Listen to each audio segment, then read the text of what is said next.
नमस्कार। आप देख रहे हैं बिस्तक का खास शो।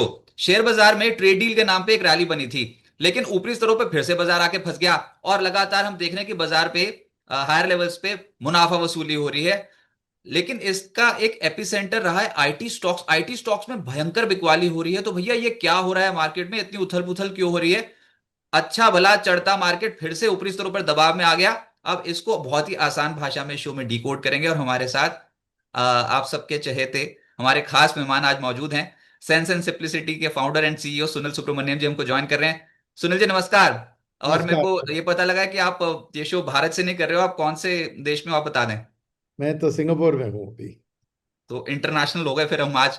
और बहुत बहुत शुक्रिया, बहुत बहुत शुक्रिया आपका हमारे साथ जुड़ने के लिए। सर, वहां से मार्केट कैसी लग रही है? सिंगापुर से इंडियन मार्केट कैसी लग रही है? इतने ज्यादा अनसर्टेनिटी, अच्छे भले चढ़ नहीं रहे थे बताओ मार्केट में। ये हम्म, पिछले कुछ दिनों में ट्रम्प जी ने जो किया, भारत के साथ ट्रेड डील कर दी, तो उसके अनाउंसमेंट के बाद एकदम से खुशी बनाई। लेकिन हम्म। यहां पर आके ऐसे फंसे फंसे से महसूस कर रहे हैं।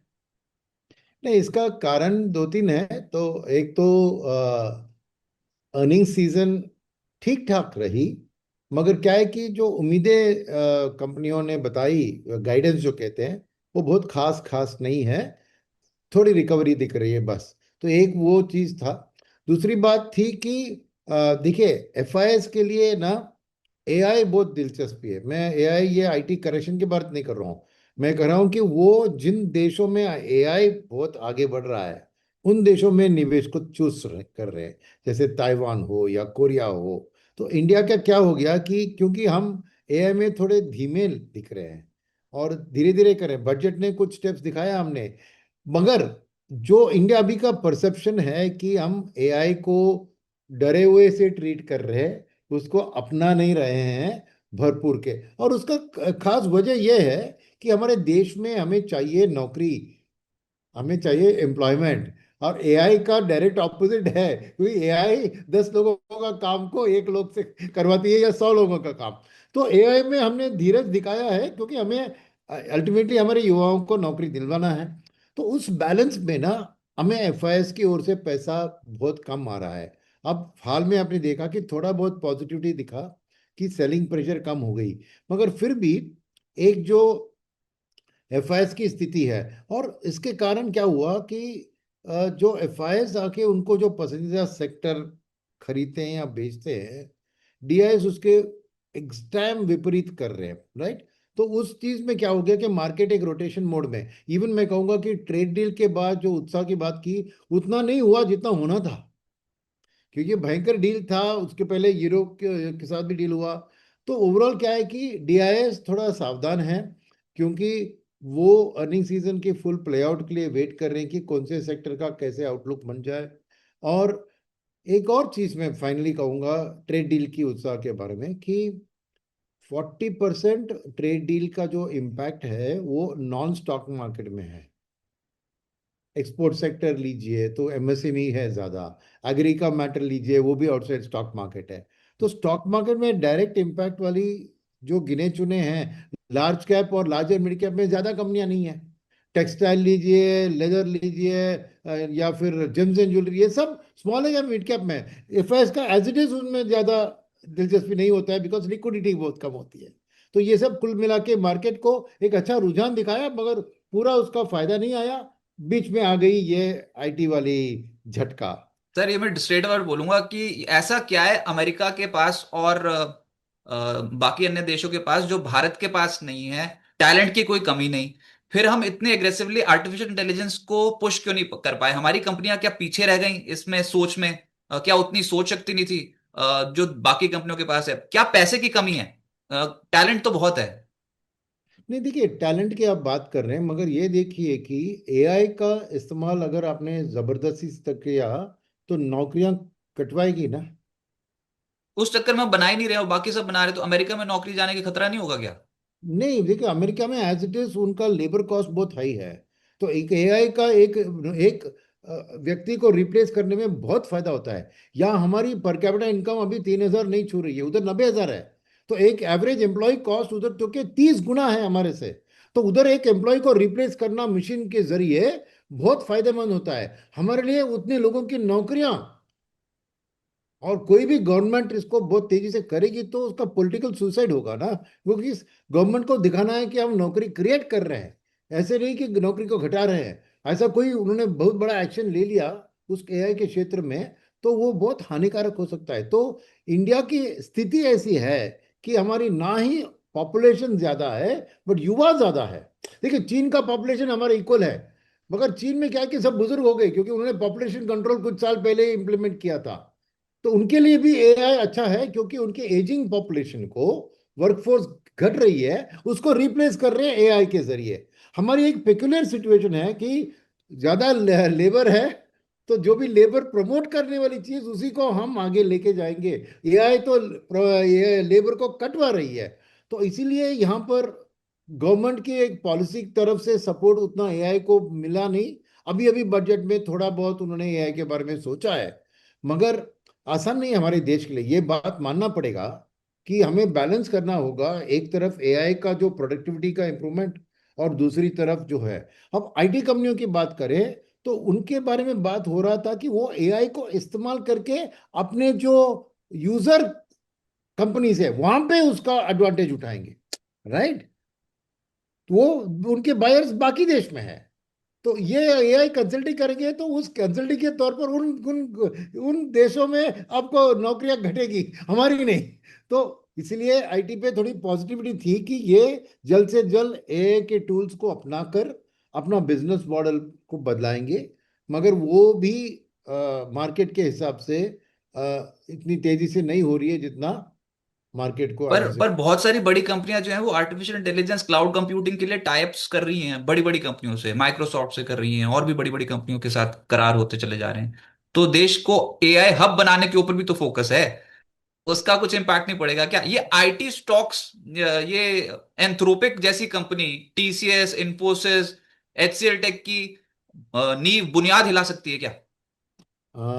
खाली आप एंथ्रोपिक के नाम लिया है, एक और कंपनी है पलंटिर, ठीक है, जो एंथ्रोपिक कर रही है वो है कि जहाँ पे हेवी डॉक्यूमेंटेशन का काम होता है उसको, आ, आप एक तमिल पिक्चर था जिसका नाम था एंद्रन रोबो, हिंदी में रजनीकांत का पिक्चर था, वो पहला वाला रोबो टू नहीं, जिसमें अक्षय कुमार एक्ट किए थे, वो नहीं, पहला तो वाला। आप बोल रहे हो रजनीकांत को ये पहले पता था?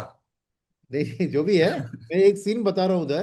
तो वो जो रोबो होता है ना, रोबोट के पास वो टेलीफोन डायरेक्टरी देते हैं, और वो 30 सेकंड्स में उसको पेजेस को फ्लिप करता है, पूरा मेमोराइज कर देता है। आप समझिए कि एआई ऐसी चीज है जो भयंकर डॉक्यूमेंटेशन होता है लीगल में। देखिए कितने केस हिस्ट्री पढ़ने पड़ते हैं, लॉयर के कमरे देखा है आपने, ग्राउंड टू सीलिंग तक बुक से बुक भरी होती है। अब एआई उसको समझकर फट से लेकर को आंसर देती है। तो वो लीगल इंडस्ट्रीज इनके यूजर्स होते हैं ना, आईटी सर्विसेज के। तो एंथ्रोपिक ने क्या किया कि ऐसी टूल्स, और पहले भी थी ऐसी टूल्स, ओपन एआई में थी, मगर वो सब क्लाउड में बेस्ड थी। तो आईटी कंपनियां उसको इस्तेमाल करके अपना सर्विस को एनहांस करने की कोशिश कर रहे थे। अब एंथ्रोपिक ने क्या किया, आपके डेस्कटॉप के ऊपर उसको इंस्टॉल कर रहे हैं। तो फिर आपको बाहर की कंसल्टेंट की जरूरत नहीं है, आप उस मशीन को बोलो कि रोबोट एआई को बोलो कि मेरे को ऐसा ऐसा ऐसा चाहिए, तो वो करके दिखाएगा। तो डेफिनेटली वो एक थ्रेट सा to the SaaS model. SaaS क्या होता है, software as a service, SaaS, उसको थ्रेट। अब ये पलंटियर क्या कर रही है, आपने जो सैप कंसल्टिंग की बात सुनी होगी, जहां पे पूरा integration from purchasing to sales through manufacturing, SAP का सिस्टम से ही ज्यादातर दुनिया चलता है, राइट। अब उसमें जो मॉडिफिकेशन चेंजेस होती है, एक आईटी कंपनी जब उसके ऑर्डर मिलती है, वो 2-3 साल में की ट्रांसफॉर्मेशन वाली कंसल्टेंसी की बात होती है, ठीक है। तो द प्रोजेक्ट ऑर्डर मिल गया तो समझिए 3 साल तक उसको एक्सिक्यूट करने में। अब ये पलंडिर कह रही है मैं उसका हफ्तों में कर दूंगा। अब ये बात वो उन्होंने अनाउंस कर दिया, कह रहे हैं। ऑब्वियसली फ्यूचर में जितना वो प्रॉमिस करते हैं शायद उतना नहीं होगा, बट मार्केट को क्या होता है, इससे डर आ जाता है। तो एक रियलिटी होता है, एक डर होता है। आज मार्केट उस डर के हिसाब से रिएक्ट कर रही है। ये रियलिटी टेस्टेड है कि कितनी आईटी कंपनी की बिजनेस जाएगी, ये सब कुछ सामने नहीं है। जी। मगर एक डर सा जो पैदा हो गया, तो एक, मैं and ज्यादातर ये क्या हुआ है कि खाली इंडिया में नहीं हुआ है। इस बार का जो करेक्शन है वो विदेशी मार्केट से हमारे मार्केट को आया है। विदेशी मार्केट में ही उनको जो ट्रेडिशनल सॉफ्टवेयर कंपनी उधर भी होते हैं ना, उनके बारे में ये सवाल उठा और उनके शेयर करेक्ट होने लगे, तो नेचुरली उसका स्पिल ओवर इफेक्ट इंडिया में। अब देखिए, अगले साल 2 साल के लिए आईटी कंपनी के अर्निंग्स में कोई बदलाव नहीं आने वाला है इसके कारण। ये लॉन्गर टर्म की एक थ्रेट है, मगर मार्केट आज ही रिएक्ट कर रही है उस थ्रेट के ऊपर, और ये ओवर रिएक्शन आप कह सकते हैं। बट प्रॉब्लम क्या है ना, ये ओवर रिएक्शन और भी ओवर रिएक्शन हो सकता है। ये ओवर रिएक्शन कहाँ जाके रुकेगी ये कोई नहीं कह पा रहा है, क्योंकि एक और खास चीज इसमें, एफआईएस ने शुरुआत की ये सेलिंग, और देखिए वॉल्यूम्स को भी आपने ट्रैक किया तो दिखता है ये बल्क, ये सेलिंग विद द वॉल्यूम्स था, यानी बड़े बड़े दिग्गज एफआईएस का सेलिंग था। ये जो मगर साढ़े एक पंद्रह परसेंट गिरा है जो निफ्टी आईटी इंडेक्स इस महीने, 15.5% का क्रैश आया हुआ है, तो आप बोल रहे हो कि इंस्टीट्यूशंस बेच गए, खूब दबा के बेचा उन्होंने। बेचा है, और डोमेस्टिक इंस्टीट्यूशंस उसके पहले तक आपने ये करेक्शन के पहले देखिए 3 महीने और 6 महीने में आईटी का अच्छा रिटर्न था, राइट? क्योंकि डीआईआईस जब एफआईएस बेच रहे थे, डीआईएस खरीद रहे थे। बट ये इस हफ्ते से क्या हुआ है कि डीआईएस ने खरीदना छोड़ दिया। अब उनके मन में वो डर आ गया, number one. Number two, IT is suffering, क्या है बताए आपको, ट्रेड डील का रिवर्स। कि अभी ट्रेड डील हो गया तो डीआईएस भी अपना पैसा डोमेस्टिक सेक्टर्स के ऊपर लगा रही है, जहां पे ट्रेड डील का बेनिफिट अब मिल सकता है। तो पैसा कहां से निकालेंगे, क्योंकि रिटेल फ्लोज तो वैसा ही है। इनफैक्ट दिस मंथ थोड़ा रिटेल फ्लोज कम हुआ है, वो बाद में बात करते हैं। मगर डीएस के पास लिमिटेड है ना जो भी रिसोर्स है, तो उनको एक सेक्टर को बेच के ही दूसरा सेक्टर खरीदने की के, तो आईटी सेक्टर में वो जो एफआईएस बेच रहे हैं उसको नहीं खरीद रहे हैं, और थोड़ा बहुत डीआईएस ही उधर उसी में प्रॉफिट भी बुक कर रहे हैं, ताकि वो ऑटो, मैन्युफैक्चरिंग, जो भी चीज ट्रेड डील के बेनिफिशियरीज है उनको खरीदने के लिए उनको कैश चाहिए। इसलिए आपने देखा होगा कि डीआईएस की बाइंग भी बहुत कम हो गई है। हमने सोचा कि एफआईएस की बाइंग बढ़ गई है, थोड़ी बहुत बेहतर हो रही है, बट डीआईएस ने कम करा दिया, क्योंकि वो भी अभी सावधानी से देख रहे हैं कि मैं जज करूंगा कि कौन से ट्रेड डील से किसको फायदा होगा, उसको जाके खरीदूंगा। तो आईटी के बारे में उनको भी एक डर सा आ गया है, ये एक्शंस बता रहे हैं। अब ये डर आज या कल में खत्म होगा कि नहीं होगा, ये कोई बाहर बैठ के बता नहीं सकता है। वो हर फंड मैनेजर की कोशिश है, इसलिए अभी सावधान रहने की जरूरत है। अभी देखिए, इतना गिर गया जाके खरीदना, वो कहते हैं ना, fools rush in where angels fear to tread, अंग्रेजी में है, राइट? ये अभी छलांग लगाने का हुआ वक्त नहीं है, अभी वेट करो, वॉच करो। ये ये एक सा जो नेगेटिव हवा आया है उसको थामने दो, ओके। हो जाएगी। इतना सेलिंग प्रेशर कंटिन्यूअसली सस्टेन नहीं हो सकता है, और अल्टीमेटली देख रहा हूं मैं कि एक वैल्यूएशन जोन में आ जाएगी थोड़ी देर के बाद, तब हम वापस आईटी की खरीदारी के बारे में। और सेकंड, हर आईटी कंपनी कैसे इस एआई थ्रेट को डील करने वाली है। अब एक होता है आप टाई अप करो, इंफ्रास्ट्रक्चर में इन्वेस्ट करो, वो बात अलग है। बट अपने बिजनेस मॉडल को अगर बदलना है, इसमें इम्पैक्ट कहाँ पे आएगा पता है आपको? एम्प्लॉयमेंट में आएगा। आईटी कंपनियां आज फ्रेश एम्प्लॉयमेंट में स्लो डाउन कर देगी, क्योंकि उनको ट्रेडिशनल बिलिंग जो होता है पर एम्प्लॉय मॉडल, उससे एक टोटल प्रोजेक्ट का बिडिंग में बदलना होगा उनकी मॉडल को। तो अभी उतने एम्प्लॉयज भी नहीं हायर कर पाएंगे, तो इसका मीडियम टर्म इम्पैक्ट उस हायरिंग के ऊपर भी आएगा। वो भी मार्केट धीरे धीरे उसको रियलाइज करेगी। But ultimately IT companies have to adapt. पैसा कैश है उनके पास, जो भी निवेश करना है उनके पास है, वो जाके एक हाई ग्रोथ एआई कंपनी को जाके खरीदें, वो भी ताकत है उनके पास। मगर उनको डेमोन्स्ट्रेट करना चाहिए, कोई बड़ी दिग्गज आईटी कंपनी को जाके एक बड़ा एआई कंपनी को खरीद कर, जो तब एक बदलाव आएगी, तब एक सोच आएगी, हाँ अच्छा ठीक है, इंडियन आईटी एआई बेस के लिए तैयार है। बट एक ऐसे अनाउंसमेंट की, अभी देखो कोफॉर्ज ने कुछ किया छोटा मोटा वो सब होता है, बट एक बड़ा दिग्गज एआई में हमें, और इनके पास भयंकर कैश है, ये हाँ सही बायबैक बात। करने के बगैर जाके वो कोई कंपनी को कोई खरीद ले। कंपनी खरीद लेते ना, हाँ सही बात है, बड़ी कंपनी को एक्वायर करो, इनऑर्गेनिक ग्रोथ पे आओ, जो दुनिया कर रही है आप भी करके दिखाओ। तो देखना होगा आईटी स्टॉक्स की तो अभी बैंड बजी पड़ी है, थोड़ा कॉशियस रहे, सुनील जी का यही कहना है। लेकिन सुनील जी, आज एक और हवा उड़ गई है बहुत तगड़ी मार्केट में, और उसकी वजह से भी बहुत गिरावट आ रही है। अब ये अमेरिका और रूस का क्या एंगल आ गया? कहा यह जा रहा है कि रूस और अमेरिका के बीच में समझौता हो सकता है, और अब पता ही है कि कितनी बड़ी राइवलरी है। लेकिन जो समझौता होगा उसमें बताया जा रहा है कि ये जो पहले लोकल करेंसी में जो सेटलमेंट करता था रशिया, चाइना के साथ भी, इंडिया के साथ भी, और कई देशों में, डॉलर से तो वो बहुत दूर हो गया था। 90% उसका ट्रेड जो है चाइना और इंडिया के साथ जो है वो नेशनल करेंसी में होता था। अब ये डी डॉलराइजेशन इफेक्ट कम होता हुआ नजर आएगा। अमेरिका के साथ कुछ समझौता हो सकता है अलग अलग मुद्दों को लेकर। मुद्दे जो गिनवाए जा रहे हैं उसमें ये सब जो ऑफशोर ऑयल और natural gas investment, energy projects, critical minerals, इसके ऊपर अमेरिका के साथ समझौता हो सकता है। तो जो डी डॉलराइजेशन का मुद्दा था वो खत्म हो गया क्या? नहीं नहीं नहीं, मैं नहीं कहूँगा। फर्स्ट ऑफ ऑल ये रूमर है, ये कोई क्रेमलिन के अंदर एक पेपर किसी ने लीक किया उससे आया है। ऑफिशियल कंफर्मेशन मैंने नहीं देखा कि इधर रशिया के तौर से या ब्लूमबर्ग के हवाले से खबर आई थी शायद। हाँ। ब्लूमबर्ग के हवाले से छपी भी हुई है, बहुत जगहों पे छप गई अब तो। नहीं, ब्लूमबर्ग में छपा था, मगर फिर भी ये एक इंटरनल नोट था क्रेमलिन का।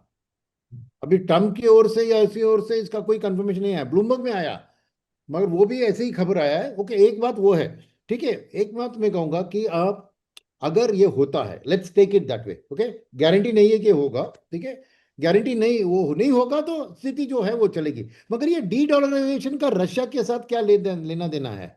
कुछ नहीं। ये डी डॉलराइजेशन है जो बाकी इमर्जिंग कंट्रीज अपने जो डॉलर पे रिजर्व्स लगा रखा है उन्होंने, उसको धीरे धीरे निकालकर गोल्ड और सिल्वर में शिफ्ट कर रहे हैं, नंबर वन।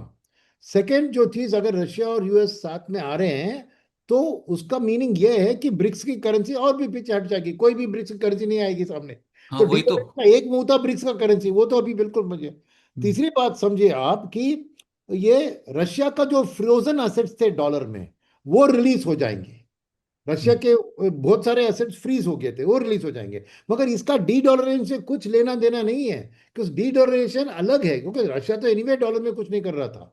डी डॉलरेशन का जो मुद्दा है वो है कि अमेरिका का 10 साल पहले उन्होंने जो बॉन्ड्स इशू करे थे, उसका भयंकर एक इस साल में रिडेम्पशन आ रहा है। और लोगों का मानना था कि एक चीज है वो बॉन्ड को जाके मार्केट में बेचना, दूसरा है जब रोल ओवर के लिए आए तो उसको सब्सक्राइब मत करना, राइट। तो बात यह है कि वो डीडॉलराइजेशन की बात टोटली डिफरेंट फ्रॉम रशिया है। और मेरे ख्याल में वो तो इंटरेस्ट रेट का जो सिचुएशन है, अभी देखिए लेबर का डेटा उधर स्ट्रांग आ गया, तो अभी रेट कट भी दूर दिख रहा है। तो रेट कट की दूर होने से डीडॉलराइजेशन कम होगा, क्योंकि एक डीडॉलराइजेशन आ रहा था कि अगर रेट कट होने वाला है तो डॉलर वीक होगा, तो मैं क्यों डॉलर में अपना पैसा रखूं।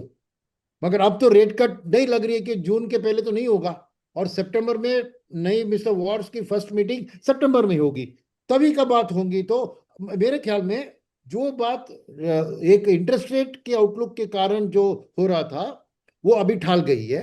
बट एक बल्क मूव, यानी जब जापान के पास $1 ट्रिलियन का यूएस का एक्सपोजर है डॉलर में, अब चाइना के पास 800 बिलियन का है, तो इन देशों में अपना जरूर वो कम कराएंगे डॉलर, क्योंकि उनको ये मुसीबत नहीं चाहिए कि ट्रम्प के साथ हालचाल ठीक नहीं हो तो वो कुछ करे। तो वो रिस्क के लिए तो डी डॉलराइज का प्रोसेस रहेगा, उसमें कोई बदलाव मुझे नहीं दिख रहा है। सर वही बात, हमारे साथ ट्रेड डील कर रहा है अगर अमेरिका, तो उसके बाद हम खुश तो बहुत हो गए थे, लेकिन अमेरिका फिर बाकियों के साथ भी तो करेगा। बांग्लादेश भी आ गया था अभी, तो जो टेक्सटाइल शेयर्स एकदम से ऊपर चल रहे थे वो बांग्लादेश के साथ जब यूएस की ट्रेड डील की बात सामने निकल के आई तो टेक्सटाइल स्टॉक्स नीचे आने शुरू हो गए। तो करना क्या चाहिए फिर इन एक्सपोर्ट कंपनियों के ऊपर, आपकी क्या राय है अभी? देखिए, आपको ऐसा एक ट्रेड डील के अनाउंसमेंट में जाके कोई सेक्टर खरीदना बहुत गलत चीज था। मैं पहले ही आपके शो में ही कहा था उसको कि ब्रॉडर मार्केट को खरीदो, बिकॉज अल्टीमेटली इसका जो होता है, देखिए अब आपने कहा ना बांग्लादेश को उन्होंने जीरो टैक्स का बेनिफिट दिया, अब मिस्टर पीयूष गोयल ने कहा कि हमको भी वो मिलेगा। तो ये एक ना एक दिन ये खबर से बदलती रहेगी। तो आप एक सेक्टर को लेकर इसको अभी फायदा मिल गया, उसको हो गया, कौन जाने कल पाकिस्तान के साथ वो 15% भी गिरा सकते हैं ना। तो इसमें आप इस डिसीजन बेसिस को एक डील के बेसिस पे नहीं करना, आपको ये देखना है कि इंडिया का ट्रेड डील हो गया, माने क्या, इंडिया और यूएस की रिलेशनशिप जो थोड़ी अटक गई थी वो अभी सही हो चुकी है। और आने वाले दिन में टेक्सटाइल्स में हम compete कर रहे हैं, मगर जेम्स एंड ज्वेलरी में किसके साथ compete करते हैं, लेदर में किसके साथ compete करते हैं, तो हर एक का एक अलग कंपटीशन होता है। और हमारी जो मैन्युफैक्चरिंग ग्रोथ की बात होती है, तो वहां पर देखे तो मेरा मानना है कि ट्रेड डील के कारण क्या होगा कि अमेरिकन मल्टीनेशनल कंपनियां इंडिया में आके कारखाना सेटअप करेगी, ताकि वो उनको मिले जो री एक्सपोर्ट करेंगे, अपने देश का लेबर, लैंड और कॉस्ट ऑफ लेबर का एडवांटेज उठाकर रहेंगे, तो डेफिनेटली बिजनेस आगे बढ़ेगा। बट ये ओवरऑल मैन्युफैक्चरिंग की स्टोरी है जिसका अल्टीमेटली कंजम्पशन में दिखेगा। तो ब्रॉड मार्केट को आप खरीदिए। तो आज की जो करेक्शंस हो रही है ये आईटी का जो स्पिलओवर के कारण ओवरऑल मार्केट में करेक्शन हो रहा है, वो खरीदने का मौका है। मैं आईटी खरीदने की सलाह नहीं दे रहा हूं, मगर ब्रॉडर मार्केट में ये जरूर, क्योंकि अल्टीमेटली अगर इंडिया और अमेरिका का सिचुएशन सुधर गया तो पोटेंशियल भयंकर है। मगर आप ये मत चुनिए कि ये टेक्सटाइल में बांग्लादेश के खिलाफ ऐसे देखना शुरू करेंगे तो आप कॉन्स्टेंटली न्यूज फ्लो पे आपका कोई भी एक लॉन्ग टर्म व्यू नहीं ले पाएंगे। आज भी खबर आई है वो पॉजिटिव व्यू एल्यूमिनियम एज और स्टील। इंडिया को खरीदी है बस। हाँ, आज भी खबर आई है एल्यूमिनियम और स्टील के ऊपर टैरिफ घटा रहे हैं डोनाल्ड ट्रंप। ये भी खबर अभी भी आई थी थोड़ी देर पहले। तो हर दिन कुछ ना कुछ, ठीक है, डोनाल्ड ट्रंप को अभी क्या है, वो उसको इस साल का नोबेल प्राइज जीतना है, इसलिए वो पूरे सभी वॉर्स को सॉल्व करने में ईरान के साथ, शायद रशिया का खबर इसीलिए सही होगा क्योंकि अल्टीमेटली उसको रशिया यूक्रेन वॉर को खत्म करना है। वो अगर मिड वो टर्म कर इलेक्शन भी दिया, तो आ रहे हैं, मिड टर्म इलेक्शन के लिए भी तो तैयारी कर रहे होंगे। अरे मिड टर्म के लिए ट्रम्प की क्या, उसका तो और एक टर्म तो नहीं बन सकता है ना। हाँ सही। तो मिड टर्म से उससे उसका कुछ लेना देना है, उसको जाना है कि मैं हूं जो प्रेसिडेंट जिसने अमेरिका को भयंकर बदला दिया, वो अभी भी वही कहता है। उसका एक छापा छोड़ के जाना है उसको, और उसको चाहिए नोबेल प्राइज। तो वो, ये रशिया की खबर भी हो सकती है सही, और मगर अगर रशिया यूक्रेन वॉर इसके कारण खत्म हो रही है तो अच्छी खबर है देश वर्ल्ड के लिए ना। तो मेरा मानना है कि वो बात जो है, दैट इज जियोपॉलिटिकल टेंशन, अगर रशिया यूक्रेन वॉर सॉल्व हो जाता तो जियोपॉलिटिकल टेंशन कम होगी। मगर ईरान का भी देखिए, एक दिन कह रहा है कि अमेरिका कोई फ्लीट को मूव कर रहा है, दूसरी बात कह रहा है कि एक महीने में सॉल्यूशन देख रहा हूं। तो इट्स बहुत अनसर्टन, इसके बेसिस पे शॉर्ट टर्म कॉल्स कुछ लेने का नहीं है, वही मेरा कहना है। सर, आप एमफी डेटा तो बहुत क्लोजली ट्रैक करते हो, मैं आपके मैसेजेस से समझ जाता हूँ जो आप व्हाट्सएप पे आपके मैसेज आते हैं। तो ये एमफी में इस बार ये जो एक आंकड़ा जो सामने निकल के आया, gold fund versus equity, gold ETFs versus equity funds. Hmm. Gold ETFs में इनफ्लोज इक्विटी फंड से ज्यादा हो गए इस बार। ऐसा क्यों हुआ? हम तो बोल रहे हैं कि जियोपॉलिटिकल टेंशन ईज आउट होने के कगार पे हैं। गोल्ड में तो लोग धड़ाधड़ खरीदे जा रहे हैं सर, इक्विटी म्यूचुअल फंड में कम। पिछले 2 महीने में इक्विटी म्यूचुअल फंड में गिरावट देखने को मिली है मंथ ऑन मंथ बेसिस पे। नहीं, मगर ये है कि निवेशक ऑलवेज पास रिटर्न्स को चेस करते हैं, इसमें कोई नई बात है। देखिए, और ये एक इंडस्ट्री की भी एक गलती है कि हमने गोल्ड और सिल्वर को इतना एक पराये की तरह ट्रीट किया। पिछले साल जनवरी 2025 में जाके किसी से पूछे गोल्ड के बारे में, अरे equity is the best asset, ये गोल्ड के पीछे क्यों भाग रहे हैं? तो लोग अब समझ रहे हैं कि अरे यार, सिल्वर का मेरे का इतना रिटर्न मिला, गोल्ड का मिला, और आप कह रहे हैं जी पॉलिटिकल टेंशन ईजिंग। कौन कहता है ईजिंग है? कोई भी वॉर खत्म नहीं हो रही है, चलता जा रहा है। सेकेंड बात है कि ये खाली जियो पॉलिटिकल टेंशन की वजह से गोल्ड और सिल्वर नहीं बढ़ी है भैया। आजकल जानकारी हर फिन इन्फ्लुएंसर या जो भी ले लो गोल्ड में एक्सपर्ट बन गया है, और हर बात कह रहा है कि ये 10,000 पहुंचेगा, वो 20,000 पहुंचेगा। खबर जो आ रही है गोल्ड और सिल्वर के बारे में ओपन यूट्यूब और डोमेन में, कि ये गोल्ड और चांदी और बढ़ने वाले हैं। क्यों? कि स्टोरी स्पिन कर रहे हैं ना, क्या कर रहे हैं? अरे सिल्वर का मोबाइल फोन में यूज होता है, ईवी में यूज होता है, सोलर में यूज होता है। सिल्वर का कोई नया माइन डिस्कवर नहीं हो रहा है तो सप्लाई की कमी है। गोल्ड के बारे में कह रहे हैं कि डी डॉलराइजेशन के कारण गोल्ड में शिफ्ट हो रहा है। तो खबरें अभी भी, और क्या हो गया है, अगर आपने दिसंबर में रिटर्न्स देखे और बाद जनवरी में उससे भी बेहतर रिटर्न्स आ गए। तो तो क्या ये है, खबरें देख देख के लोग पैसे लगाए जा रहे हैं, लगाए जा रहे हैं, आप ये बोल रहे हो? खबरें और पास्ट रिटर्न्स को देखकर। अरे इक्विटी में भी देखे ना, जब स्मॉल कैप फंड्स अच्छे करते हैं तो स्मॉल कैप में इन्फ्लो बढ़ती है, लार्ज कैप में बढ़ती है। तो लोगों का है कि पास्ट रिटर्न्स को देखकर ही वो अपना डिसीजन मेकिंग करते हैं। ये एक गोल्डन ट्रूथ है, और गोल्ड और सिल्वर भी उसी का फायदा उठा रहे हैं, कुछ और नहीं। तो इनफैक्ट इतना हुआ है कि ये रिसेंट करेक्शन में भी बहुत लोग के सवाल आ रहे हैं कि अरे करेक्शन हो गया गोल्ड में, और भी खरीदूं क्या? क्योंकि जो देखिए, ये एक ह्यूमन बिहेवियर है कि पास्ट परफॉर्मेंस को लेकर, इसलिए सेबी भी अपने एडवर्टाइजमेंट में बार बार कोशिश करती है कि कह दो कि past performance will not be repeated. अरे भाई जितना भी कहो, और ये मैं खाली इंडिया की बात नहीं है भैया, ये गोल्ड और सिल्वर ईटीएफ में इंटरनेशनली एचएनआई इन्वेस्टर्स भी अपना पैसा भर भर भर के डाल रहे हैं। तो other than sovereign wealth fund की खरीदारी, एचएनआई इन्वेस्टर्स की ईटीएफ के जरिए खरीदारी भी गोल्ड के, डॉलर की प्राइस के बढ़त के पीछे है। ये खाली इंडिया के ऊपर आप कसूर मत डालिए। तो आपका क्या नजरिया है फिर गोल्ड और सिल्वर पे? मेरा नजरिया है कि ये डी डॉलराइजेशन का मूव, जैसे मैंने उसका आंसर दिया आपको, डी डॉलराइजेशन जारी रहेगी, और उसके कारण गोल्ड और सिल्वर का डिमांड जारी रहेगी। ओके। बट ये मत सोचिए कि पिछले बार की तरह 70% 120% 140% वाला रिटर्न नहीं आएगा। डबल डिजिट रिटर्न गोल्ड और सिल्वर में अभी भी मिलेगा आपको। क्योंकि ये एक फंडामेंटल फैक्टर है कि जो भी आज मॉडर्न इंडस्ट्रियल यूसेज है, देखिए पावर की यूसेज में silver best conductor of electricity है कॉपर और एल्यूमिनियम से कंपैरिजन में। तो जो भी हाईटेक प्रोडक्ट्स होते हैं वहां पे सिल्वर की जरूरत होती है, और नया माइंस नहीं डिस्कवर हो, ये भी सही है। बात क्या है कि थोड़ी आगे बढ़ चुकी है in terms of the price rise. But ऐसा नहीं है कि क्योंकि गोल्ड और सिल्वर का असलियत में कोई वैल्यू नहीं है।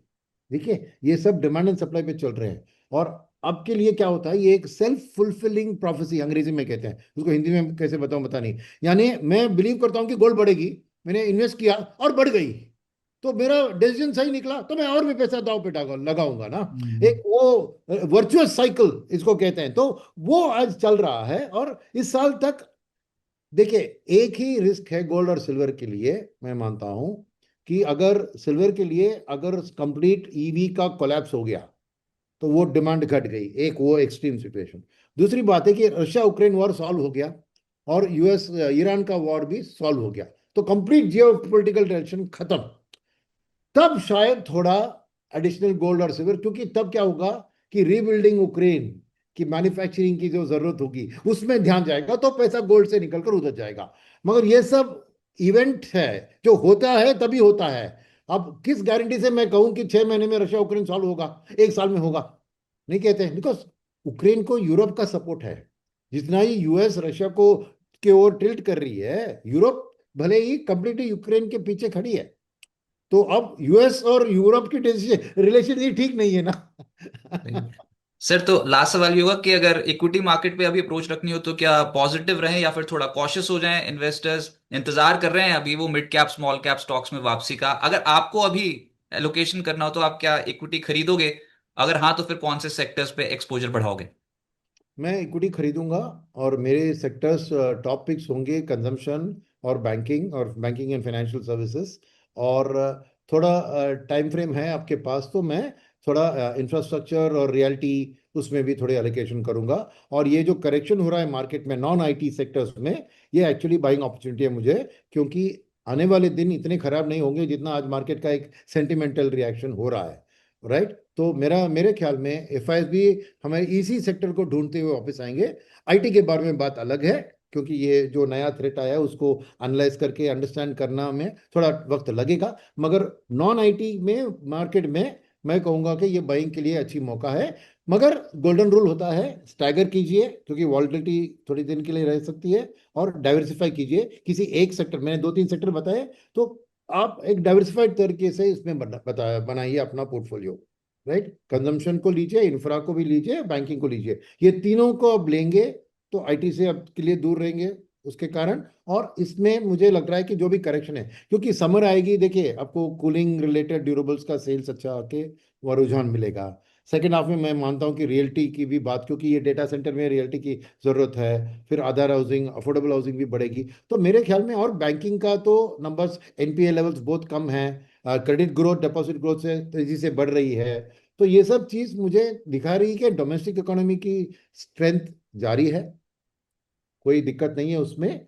और और आजकल की जो करेक्शन हो रही है इन सेक्टरों में, आपको ये बाइंग अपॉर्चुनिटी जरूर है। और मिड कैप और स्मॉल कैप स्टॉक्स की जो वापसी हो रही है वो सस्टेनेबल लगती है या फिर ओवरसोल्ड जोन से सिर्फ एक बाउंस बैक है? नहीं नहीं नहीं, मुझे सस्टेनेबल लगती है, क्योंकि जो भी सेक्टर्स मैंने कहा, अदर देन बैंकिंग जहाँ पे लार्ज कैप्स में है, आपको बाकी के जो सेक्टर्स है उसमें ज्यादातर मिड एंड स्मॉल कैप की कंपनियां ही हैं, चाहे वो इंफ्रा ले लो या कंजम्पशन ले लो। तो मेरा मानना है कि इस साल mid and small cap will out perform large cap by the end of the year. Right, sir बहुत शुक्रिया आपका हमारे साथ जुड़ने के लिए और अपनी राय पुस्तक के साथ शेयर करने के लिए। बहुत बहुत शुक्रिया सर, थैंक यू।